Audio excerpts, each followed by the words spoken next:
Hello, hello, hello. You're tuning into the episode of TheWunderkindShow. Today's first topic, Tez Walker addresses the media. Look, I actually thought this was pretty cool with him being quite candid with the Baltimore Ravens media.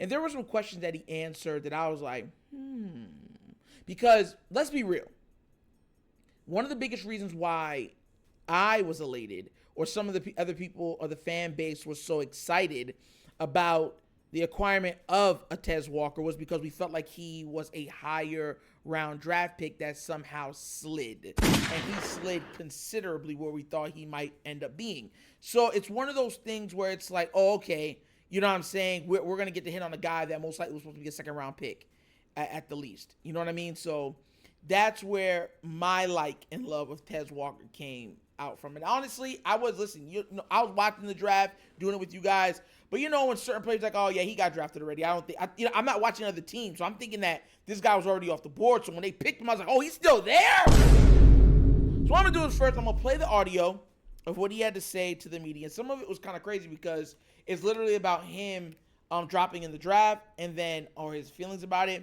And then after we're done, we're gonna break it down. All right. So without further ado, let's get this party started. Last year, with the whole NCAA, and once it started, you weren't eligible for that. Was there any thoughts in your mind you might not be able to play at all that season? Yeah, I thought my season was done. Honestly, like I was on the scout team. I was just trying to work my craft the whole year. I had no idea that I was gonna play at all. So, and I was 50-50 on declaring for the draft and probably being unsigned or coming back. I didn't really know at that point, but that was pretty much my mindset. I didn't think I was gonna play at all. So I was pretty shocked when I got that call when I was in Coach Brown's office on that video, and he told me I was gonna play. So, I mean, if you didn't play, I mean, did you think you would probably have to go the undrafted? I mean, did you have thoughts like that? Honestly, because I still don't have my degree, so I probably would have stayed and got my degree then. So yeah, I probably would end up staying. Tez, you were gathered pretty early in the process. Many had pegged as a first-round draft pick, and then kind of as the year went on, you slipped down the boards, and you ended up going way later than a lot of people expected you would. Does that give you any motivation to prove the teams that passed on you, to prove them wrong? Yeah, it definitely does. I mean, it just, my things just coming out here, being the best I can be every day and showing them why I was one of those top guys during the season and coming out. That's pretty much my mindset going into it. But, going fourth round ain't too bad. I got the call from Baltimore. I wasn't mad about it at all. It's a great situation, great organization. So, I'm blessed to go where I went. Come on, Tez, if you... Listen, that's the crazy thing, right? And for anybody that can remember, you remember the 2018 draft with Lamar, and you watched his face, watching himself slide down the board. This is a former Heisman winner, almost won the Heisman again, was one of the finalists in the Heisman again, and he slides and keeps sliding, and he's there with his mom just laying down like this.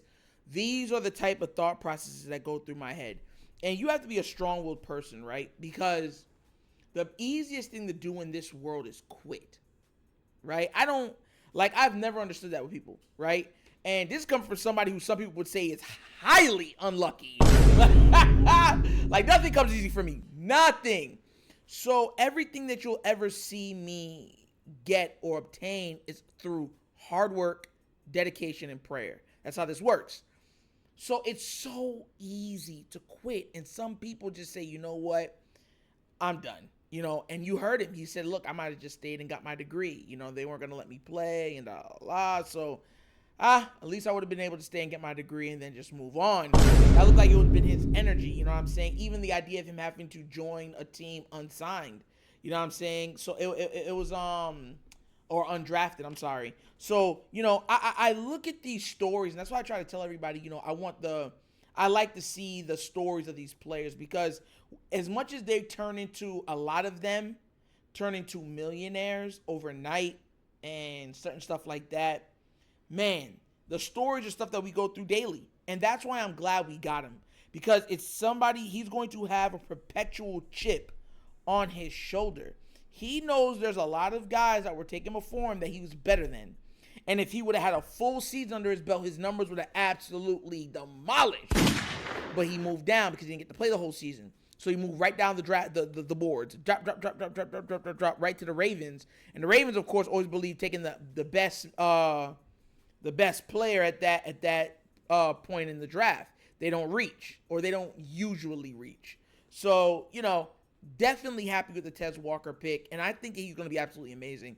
I just have this feeling that he is going to be the next receiver off this team that everyone says he's the guy. I just have that feeling. I have a feeling that him and Zay are going to, not even him and Bate, because, everyone said Bate. Nah, I don't know. Bate's still, the jury's out on him simply because of his mentals. You know what I'm saying? He's went through a lot of stuff emotionally with his family and stuff like that. But I have a feeling Tez Walker is going to end up being a guy eventually after like 2 seasons. And I think he's going to have a breakout season after those 2 seasons. I think he's going to be a contributor the first 2. But after that second year, he's going to have a 1,000-yard season. And I think he's going to be on the Ravens. And I think everyone's going to look at it and be like, bruh, that was a good pick. And look, I know it's hard to see now because it's hard to see the forest beyond the trees at times, but I just have this feeling that he's going to be there, bro. I just have that feeling. And like I said, this guy has all the traits you want in a receiver. All of them.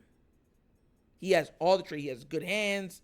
He has the speed. He's 6'2", so he's not small. He has some range to him. He can win in the short and intermediate places of the field, and he can beat you over the top. So it's like one of those things where you're looking at it saying, man, yeah, we got a guy. So I'm happy with it. I truly am. But I'm happy to hear once again that, he's happy to be here. Because a lot of times, even though they say, oh, yeah, we're happy to be, they're not really happy to be here. Let me let you understand. None of these players are happy if Commanders taking them. You know what I'm saying? Not everybody wanted to play for the Bears. You know what I'm saying? There's teams that historically have specific positions. You're like, bro, I do not want to get drafted there. Please look somewhere else. Like, think about it. If you're a defender, you'll love to get picked by the Steelers or the Ravens because that's what they build their teams around. You know what I'm saying? But if you're going into a team, one of these other teams like and being a great defender, and you're going to like the Chargers or one of these other guys or the Jets or something like that, where you get they run you through your rookie and then they try to stiff arm you out of your paper, and then you got to move on to another team to get your money. Yeah, there's better situations that you can fall into. And that's what I'm thinking. I think he fell into a great situation. I think he's going to make the most of it. You know what I'm saying? But what do you guys think? Were you surprised at what he said in his press conference? Or are you saying, hey, he deserved to drop in the draft? Or do you actually believe he's a steal, a diamond in the rough? Let me know what you think down in the comment section, all right? But as always, this episode of The Wunderkind Show. Thank you for watching. Y'all know how we get down. We have fun and we laugh, but everything we talk about rooted in what? Facts and truth. Please do remember, like, subscribe, hit that notification bell, leave a comment. I love the comments. If you have not done so already, check out the Wunderkind Show's Patreon. Yes, 3 tiers of content goodness waiting for your consumption. Give it a try. Let me know what you think.